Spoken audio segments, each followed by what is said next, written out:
भाषार्थ विभिन्न रीति से आवाहन करने वाले नाना प्रकार के आंगिरस यहाँ आए हैं। उनमें आधे लोग हवि का पाक करते हैं तथा आधे पकाते नहीं। इन बातों को सविता देव ने मुझसे कहा है। वास्तविक काष्ठ को अन्न की भांति खाने वाला तथा घी को भक्षण करने वाला अग्नि भी प्रजापति की उपासना करता है। भाषार्थ चक्रहीन सेना के साथ रहने वाला तथा दूर से भूत संघ को धारण करने वाले प्रजापति को मैं देख रहा हूँ। वह सदैव ताजा उत्साही रहने वाला अधिपति तत्काल शत्रुओं का वध करने वाला है। वह लोगों के जोड़ों को मिलाता है। भाषार्थ शत्रु मारक मेरे ये जो योजित हुए गमनशील वृषभ समान घोड़े तू यहाँ से कभी दूर न कर, परंतु तू इन्हें बार-बार सांत्वना दे। इनके गति को पानी ही रोकता है, नष्ट करता है। वह सूर्य की भांति तथा संसार का शोधक मेघ की भांति पदार्थों का दाता है। भाषार्थ यह जो वज्र दुखों का निवारण करने वाला, धारण करने में समर्थ, विभिन्न प्रकार से रह रहा है, वह सूर्य की भांति सर्व संचालक महान स्वामी के ऐश्वर्य हमें प्राप्त होता है। इसके अनंतर और भी स्थान हैं, वह अनायास उस स्थान को पार पा जाते हैं। भाषार्थ प्रत्येक धनुष में बंधी प्रत्यंचा शब्द करती है। उससे शत्रुओं को भक्षण करने वाला बाण निकलते हैं। इससे यह संपूर्ण विश्व डरता है तथा सभी लोग इंद्र की पूजा करते हैं और सर्वदृष्टा ऋषि उसकी शिक्षा प्राप्त करते हैं। भाषार्थ देवों के निर्माण काल में पहले मेघ उत्पन्न हुए। मेघ के छेदन भेदन होने से जल की उत्पत्ति हुई। तीन गुणों को उत्पन्न करने वाले पर्जन्य, वायु तथा सूर्य ये तीन अनुकूल होकर पृथ्वी को तप्त करते हैं तथा इनमें से दो वायु एवं सूर्य प्रीतिकर जल का वहन करते हैं। भाषार्थ सूर्य ही तुम्हारा जीवन धारा है और तू ही इस स्वरूप को जानता है। यज्ञ के समय ऐसे प्राणदायक स्वरूप को मत छिपा। उस प्रभाव का वर्णन स्तवन कर। वह सूर्य त्रिलोक को प्रकाशित करता है। वह सूर्य जल को वाष्प रूप से शोषण करता है। इस गमन तत्व का वह चेतनामय स्वरूप सूर्य कभी त्याग नहीं करता। अष्टाविंशम सूक्तम। भाषार्थ इंद्र के पुत्र वसुक्र की पत्नी कहती है, इंद्र के अलावा सभी देवता यहाँ आए हैं और केवल मेरे ससुर इंद्र नहीं आए। यदि वह आते तो भुना हुआ जौ खाते एवं सोम पीते, आहारादि से तृप्त होकर फिर अपने घर लौट जाते। भाषार्थ इंद्र कहता है, सब कामनाओं को पूरा करने वाला तेजस्वी मैं पृथ्वी के विस्तीर्ण एवं उन्नत प्रदेश में रहता हूँ। सोम निचोड़ने वाला जो मुझे भरपेट सोम पीने को देता है, मैं उसकी सभी युद्धों में रक्षा करता हूँ।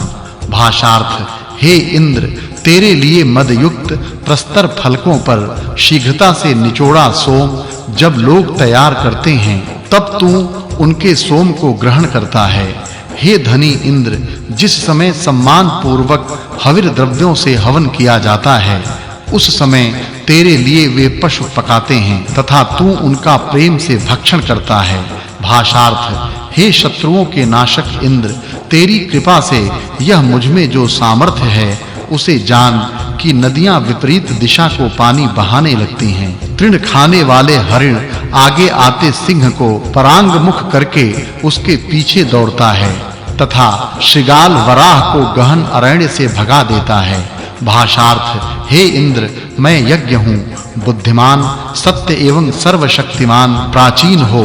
तेरी इच्छा सामर्थ्य तथा इस सब को मैं कैसे तुम्हें जानकर स्तवन कर सकता हूँ। तू ही सर्वज्ञ हो, इसलिए हमें समय-समय पर विशेष रूप से उपदेश करता है। हे इंद्र, जिस अंश का हम स्तोत्र कर सकते हैं वह तुझे मान्य हो। भाषार्थ इंद्र कहता है, प्राचीन महान मेरी इस तरह की स्तोता लोग स्तुति करते हैं। महान मेरी स्वर्ग से भी अधिक उत्कृष्ट कार्यभार की धारणा शक्ति है। मैं हजारों शत्रुओं को एक साथ ही नष्ट कर सकता हूँ। मेरे जन्मदाता प्रजापति ने मुझे शत्रु रहित ही निर्माण किया है। मेरा शत्रु कोई नहीं ठहर सकता। भाषार्थ हे इंद्र, देवता गण मुझे तेरे समान ही प्राचीन महान प्रत्येक कार्य में पराक्रमी बलशाली तथा अभिष्ट फल के दाता समझते हैं। आनंदित होकर मैंने वज्र से वृत्र असुर का संहार किया। मैंने अपनी सामर्थ्य से दानशील को धन दिया। भाषार्थ हाथों में परशु धारण करने वाले विजय की कामना करके देव आते हैं तथा लोगों के साथ बादलों को काटते हुए मुकाबला करके जल बरसाते हैं। नदियों में उस श्रेष्ठ जल को रखते हैं। वे जहां बादल में जल देखते हैं उसे शुष्क करके जल निकाल देते हैं। भाषार्थ हिरण भी सामने से आते हुए सिंह का मुकाबला करता है तथा मैं ढेला फेंककर पहाड़ को दूर से तोड़ सकता हूँ। क्षुद्र के वश में महान को भी लाता हूँ और बछड़ा भी बढ़कर सांड से टक्कर लेता है। भाषार्थ पिंजड़े में बंधा सिंह जैसे अपना स्थान न छोड़ते हुए हमले के लिए सदैव अपना पंजा तैयार रखता है, उसी प्रकार बाज पक्षी इस तरह अपना नाखून रगड़ता है जैसे बंधा हुआ भैंसा त्रिशातुर होता है। वैसे ही त्रिशार्त इंद्र के लिए गायत्री सोम रस लाकर देती है। भाषार्थ जो ब्राह्मण अन्न द्वारा तृप्त होकर शत्रुओं को नष्ट करते हैं उनके लिए गायत्री अनायास सोम ला देती है तथा वे सभी प्रकार के रस से युक्त सोम को पीते हैं तथा स्वयं शत्रुओं की देह एवं बल का विध्वंस करते हैं। भाषार्थ जो अपनी देह को सोम रस का यज्ञ करके स्तोत्रों से परिपुष्ट करते हैं वे उत्तम कार्य के कर्ता कहे जाकर सुकार्य से कृतकृत्य होते हैं। मानवों की भांति स्पष्ट बोलने वाला तू हमारे लिए अन्न ले आते हो। दिव्य लोक में दानशूर दानपति नाम धारण करता है। एकोन त्रिशम सुक्तम। भाषार्थ हे शीघ्रगामी अश्वद्वय जैसे पक्षी फलाहार चाहता हुआ अपने बच्चे को पेड़ पर सावधानी से घोंसले में रखता है वैसे ही अत्यंत निर्मल स्तोत्र तुम्हारे लिए ही हैं। मैंने यत्न पूर्वक प्रस्तुत किया है। बहुत दिनों तक मैं इंद्र को इसी स्तोत्र से बुलाता हूँ तथा वह नेताओं का नेता शूरवीर नायक और रात्रि में सोम को ग्रहण करता है। भाषार्थ आज प्रातः काल तथा अन्य प्रातः कालों में मानवों में श्रेष्ठतम नेता तेरी स्तुति करके हम श्रेष्ठ बने। हे इंद्र त्रिशोक ऋषि ने तुम्हारी स्तुति करके तुझसे 100 मानवों की मदद प्राप्त की थी और कुत्स नामक ऋषि ने जिस रथ को पाया था वह भी तेरी कृपा से ही। भाषार्थ हे इंद्र तुझे किस प्रकार का मद मत्त सोम अत्यंत प्रसन्नताकार और रुचिकर है। तेजस्वी तू हमारी उत्तम स्तुतियों का श्रवण कर यज्ञ गृह के द्वार की ओर तेजी से आओ। मैं कब उत्तम वाहन पाऊंगा, मेरी मनोकामना कब पूरी होगी और कब मैं तुझे अन्नों से युक्त धन लेकर अपनी स्तुतियों से आराधना से प्रसन्न कर सकूंगा।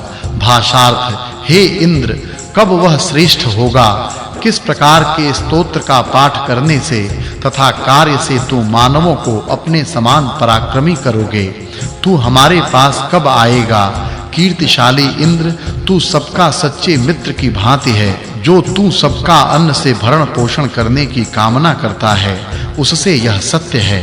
भाषार्थ हे सर्व साक्षी तेजस्वी इंद्र जैसे पति अपनी पत्नी की इच्छा पूरी करता है वैसी ही जो तेरी कामना यज्ञ पूर्ण करता है उन्हें यथेष्ट धन दे। प्राप्तव्य इष्ट स्थल को प्राप्त करा क्योंकि तू सूर्य की भांति दाता है और जो मानव प्रसिद्ध ज्ञानपूर्ण स्तोत्रों का अन्नों सहित तेरे लिए पाठ करते हैं उन्हें भी धन दे।